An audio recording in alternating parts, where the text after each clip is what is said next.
Nakita ko close eh, pero sabi ko baka hindi lang nabalagtad. Magandang umaga po sa inyong lahat. Ito po ang gugupitan natin ng gupit binata. May siksi kunti. No?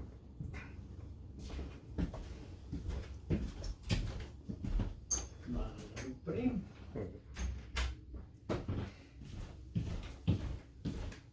Dadalhin namin yung hurigan sa California. Naguliguan ko kayo. Opo. Dito sa malapit lang. Oh, di ba? Sa Lieska? Yeah. Ano nangyayari po, pupunta pero hindi nang huli. Minsan yung anak ko nga, dahil hindi nila, bumili nga ako ng panghuli, hindi naman nila kinakain.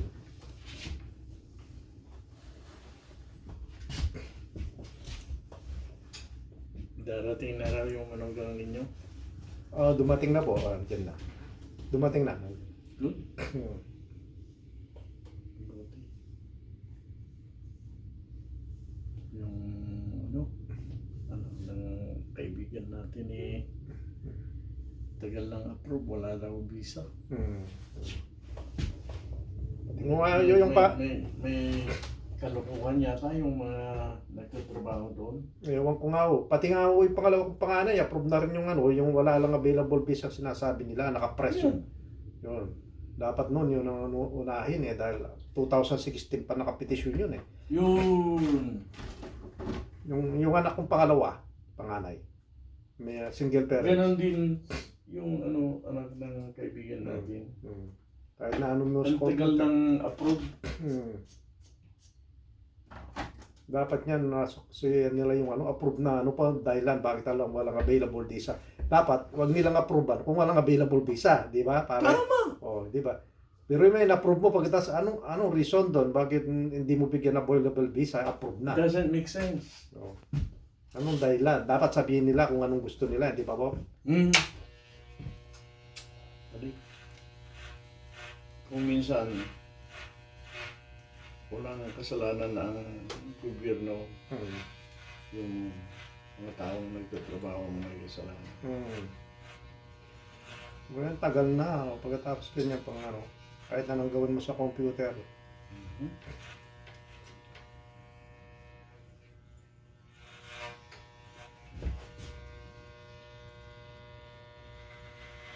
Siyempre, hindi naman po sana siyempre yung tao, hindi mo naman hawak ang buhay niya, di ba po? Yung lalo na yung namimitis yun dito pag nawala, lalo na kung single parents lang. Hindi na makakarating dito yung pinitisyon mo. Dapat inaano na rin nila yun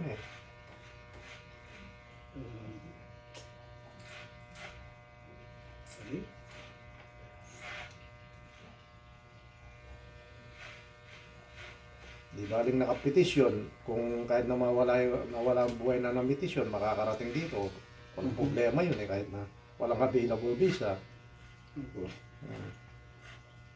Hirap lang sa kanila, hindi nila tinatansya yung hindi ka naman robot. Yes.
At saka noon,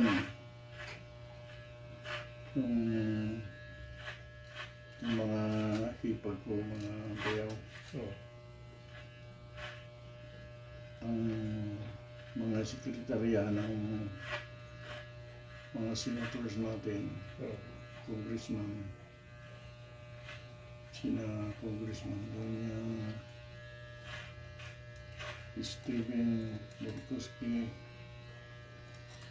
magagaling mga sekretarya nilang matatanda.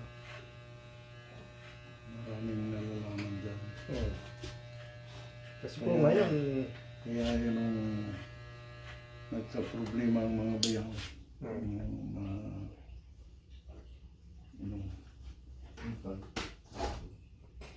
tinawagan, sinulatan lang namin sila, Senator Berkowski, Steven, Congressman Tanya. Naayos agad. Siyempre, ang sulat ko noon sa Consulate General sa Manila, yung hapon. Kataong hapon ang Consulate General noon. Sinulatan, sinabi na gustong malaman ng side ng consulate bakit hindi pa binibigay ng visa. Sino nagbibigay?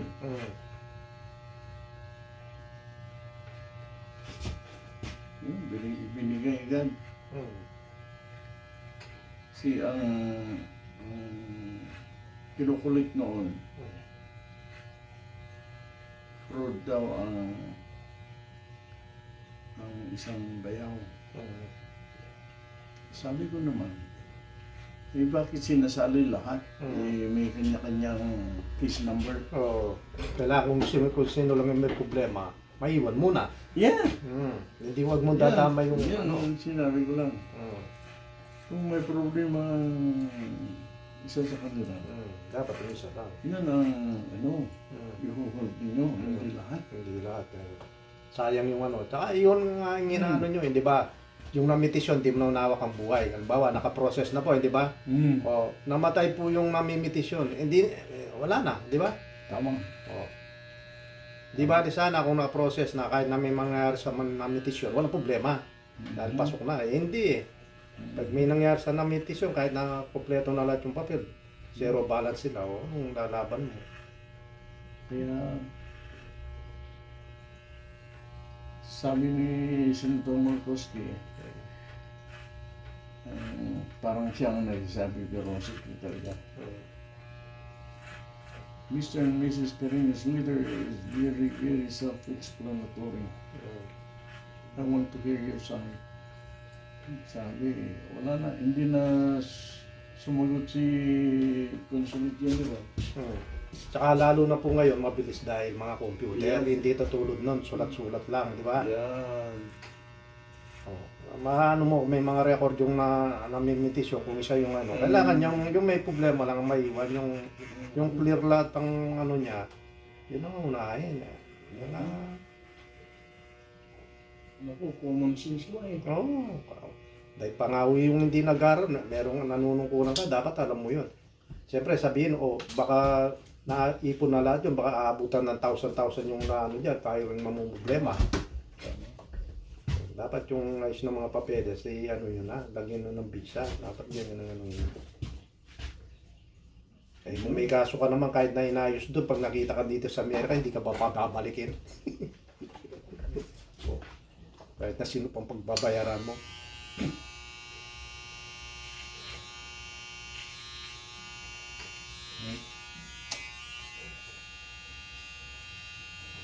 Sa ngayon, wala yung sekretarya nila.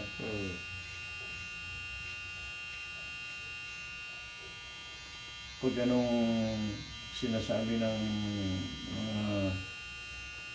nandun sa federal office sa immigration, Yun din ang sinusunod. Kaya sabi ko na lang.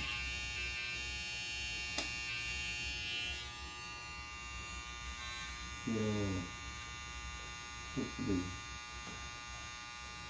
pwede pa. Kasi 20s lang nila noon. Ngayon, may 40 na. Yeah.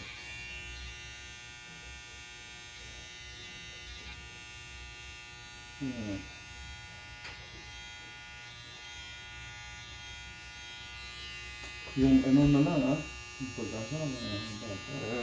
Kasi yung nanay at tatay, matanda na yan. Lalo Lalo ito tayo, tanda na sila. kahit nandito sa Amerika, mabigat-bigat din ang trabaho ba?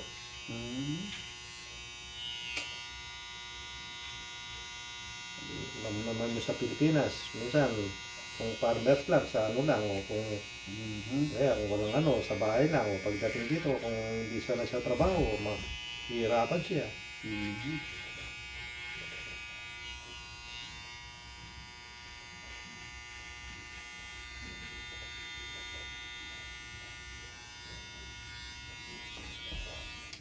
Ay naku. Galing na. Ang life natin.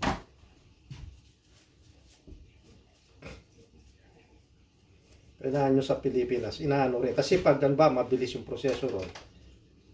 Uhold naman ang Amerika kung may problema eh. Di ba ho? Yes. Eh, kung kahit na gusto ng Amerika, kung pinatatagal doon, wala rin sila magagawa kasi nanggagaling doon eh. Yes. Sa Amerika, wala namang problema eh. Ang problema nandun sa Pilipinas.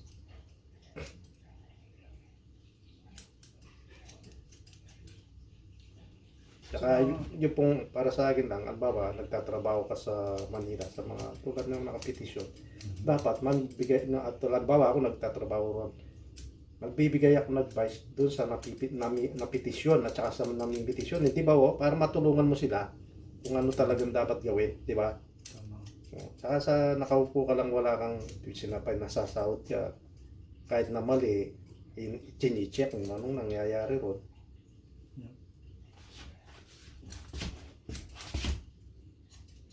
Saka ngayon nga dahil yung mga computer na, mas mabilis yung proseso ngayon, hindi tulad nun. Para mas mabilis pa nun. Yes. Di ba ho? Ang bilis kaya ng pagpadala ng sulat. Para mas Electronically, parang minutos lang. Mabilis nga yung mga ano ngayon, pero yung problema, yung naman taong nag-approve, yung mabagal. Yes. Di ba? Intentionally. Pinapabagal. Dapat sana i-explain nila sa mga tao, tumawag yung binerify ng father mo yung ano, ganyan, ganyan. Dapat explican nila bakit walang available visa. Para malaman ng tao eh. Birin mo, sabihin mo lang. Yun nga ang, Di ba ho? ang Para pinapansin ni Rafi. Kasi sabi niya, pagdating nila dito, ibabalik ko rin sa inyo. Bakit ginagawa ninyo kung pumunta sila sa akin? Kung pumunta sana sa inyo, ginawa na ninyo.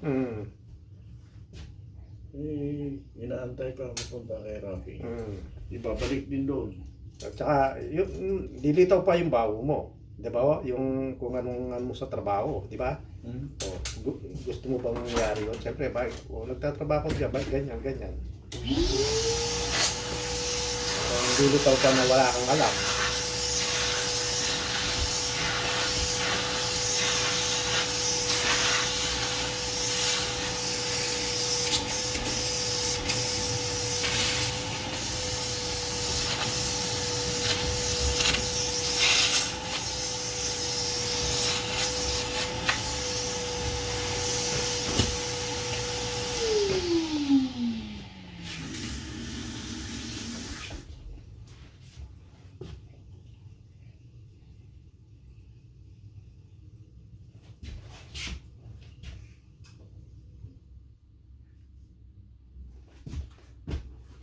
Kasama niyo po yung misis niyo pupunta sa ano? Sa ibang state. Ha? Yung misis niyo, kasama niyo pupunta sa ano? Opo. Magkano po yung pamasahe? Magkano po yung pamasahe mula Alaska hanggang California? Ticket. Marami po. Maraming pagkakaiba. Depende. Sinong ina-approach mo. Kasi ngayon kasi dahil summer, medyo mataas ang pamasahe, di ba? Yung iba, ang mahal. Yun lang eh. Umabot pa yata ng 1,000 eh. Meron yun. Parang umuwi ka na sa Pilipinas. Kung magtingin ka, may mga mura din. Oo. Mahigit 500, ganyan. 500 yan. Ngayon, dalawa kami. 800. Yan. Kaya, kailangan magtingin-tingin ng ibang Kasi mga ibang airline, malangan nila, mga ticket. Kahit nasa Pilipinas, pag umuwi yung mga tumitingin-tingin, minsan may mga 3,000, minsan may 2,000, minsan may 1,800. Grabe. Tapos kung bumibili ka pa ng kung ano doon, automatic yun sa akin eh. May mga insurance tayo. Pero may nagtitinda pa ng extra insurance yata.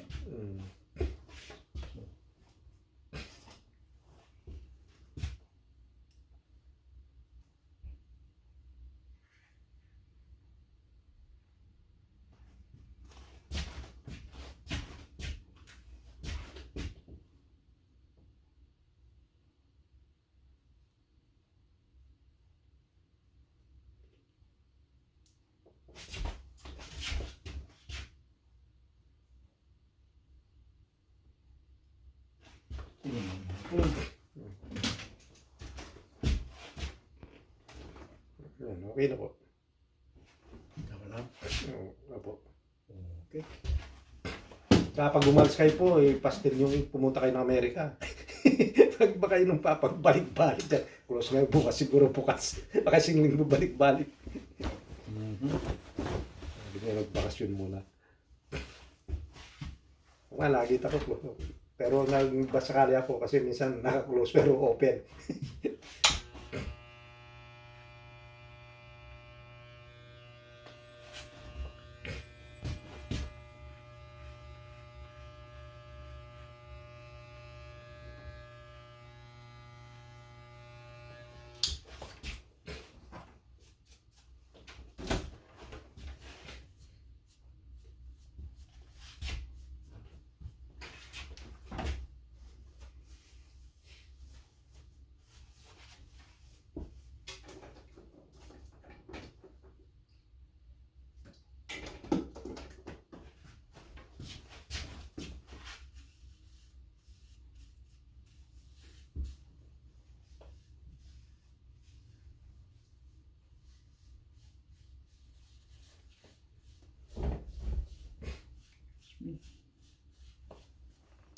Ayan po ang gupit binato natin.